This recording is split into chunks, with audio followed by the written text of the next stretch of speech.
Hi everyone, welcome to week 9. This week we're talking about signed numbers that are basically positive and negative numbers. We call them signed numbers because positive numbers technically have a sign. If we just don't write the positive sign, we assume that they're positive, but that's what we mean by signed numbers. I'm doing things a little bit differently this week. I have videos from outside sources so you understand what signed numbers are and how to do addition, subtraction, multiplication, and division with them. And then my video focuses on how to translate the word problems you have into math language and be able to solve them. As always, remember that you have access to the multimedia library. In this case, I would really encourage you for this week to look at that.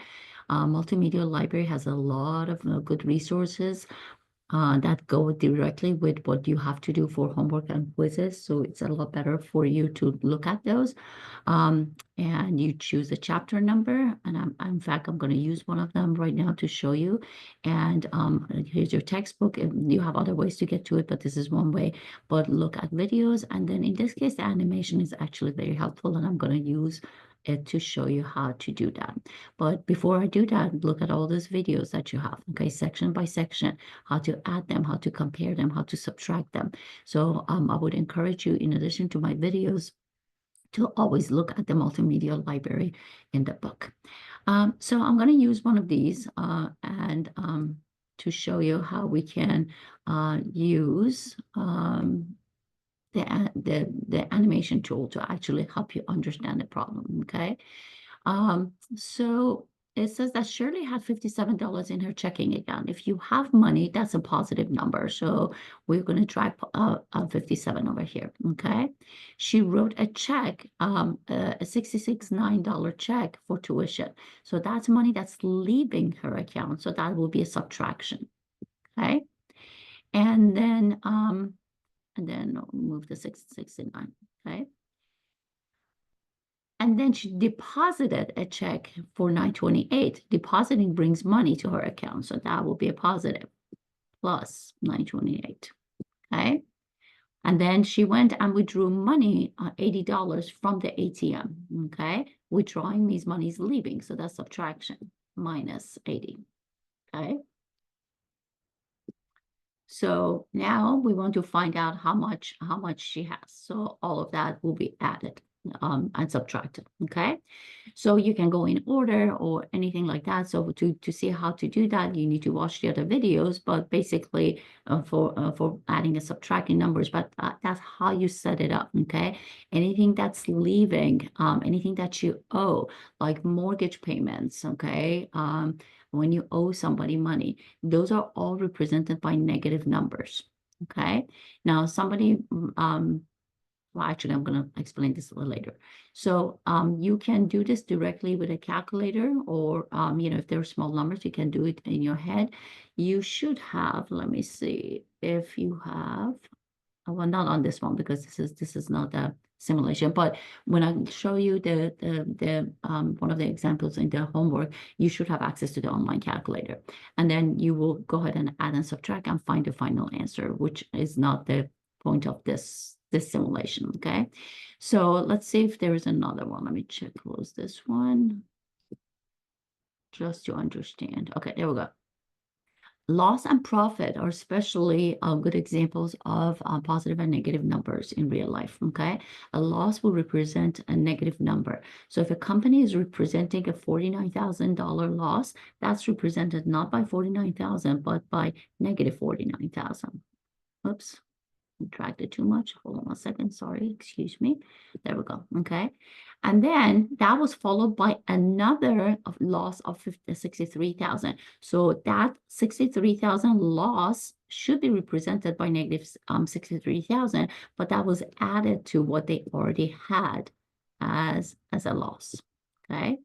So be very careful about how you interpret it. It's not the 63,000 alone, it's negative 63,000 because we're representing a loss, okay? So, and then you can put your answer in and then check for answer, which I'm not going to do right now because again, that's not the point of this. I want to show you how to set up your homework problems. So let's do one of the homework problems actually. Sorry, there we go. And let me erase this. I had already done this. But I will redo it for you. I was making another, let me erase those. Okay, now my stylus doesn't work, so I'm gonna be using my hand to do this. It might look weird with the handwriting, as you already saw. Let me see if you have access to an online calculator. If you click on the wheel, on screen, yes, you should have the on-screen calculator, okay? So you can always do that. All right, so let's interpret this one, okay? So a company had a profit. A profit is represented by a positive number. So a profit of 34,000. So again, I'm using my, oops, sorry, let me erase this. So a profit of 34,000. So here is 34,000, and again, ignore my handwriting because I'm using my finger. So a positive number because it's a profit, right? And then it's followed by a loss, okay, of 52,000 in May. So plus loss. The loss is represented by a negative number, a loss of 52,000. Now, you look at this, you're like, I don't understand, but adding a negative number is the same thing as subtraction. So this is really 34,000 minus 52,000, which is not the same thing as 52,000 minus 34,000.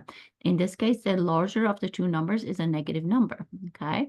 So what you do, if you have watched the other videos and you know how to do the calculations, in this case, if you're using a calculator, it's easy. Just put them in order and it will do it for you. Let me see if the online calculator, no, actually, I thought you had the online calculator, but we don't. So you would basically put 34,000 minus 52,000 in the calculator, which will give you negative a negative number, because the two of the two numbers, the larger one is negative, okay? And that would give you negative 18,000. I'm doing it in my head, so hopefully I did it correctly, okay? Which is, let's see if that's one of the choices right there. Yes, choice A. Okay, and that makes sense because they made 34,000, but they lost more money than they gained money. Okay, so whenever you do these problems at the end, ask yourself, does that make sense? So for example, if you had selected 18,000, ask yourself, wait, they lost more money than they made more money. So how is that loss represented by a positive number? So that's how you would decide decide whether you did your work correctly. Let's see if we have another one. I'm going to clean these up and go to another problem. And let's see. Let me take a look at this. Okay, so in this case, you have to put in the answer. So let's see. The temperature started at -7. Okay, so -7. And then dropped, right? Dropping a temperature means that it's negative, right? So to that -7 temperature, we added another -17 drop in temperature. So be very careful. So it's not plus 17, because plus 17 means that the temperature went up by 17 degrees, but it dropped. That drop should be shown by a negative number. And when we add two negative numbers, basically we ignore the signs, we add the two, okay? So 17 plus 7 is 24. And then because both are negative, the answer would be -24. Okay, which makes sense because we started in -7 and we went down another 17 degrees. So it's very logical. It's things that we do in real life all the time. Okay, you just have to be careful how you set up your problems. So this is how you do the word problem. So hopefully between the videos I posted about understanding the negative numbers and positive numbers and how to add and subtract them, and do other operations with them, and how to set up your word problems. You're set with this. Let me know if you have any questions.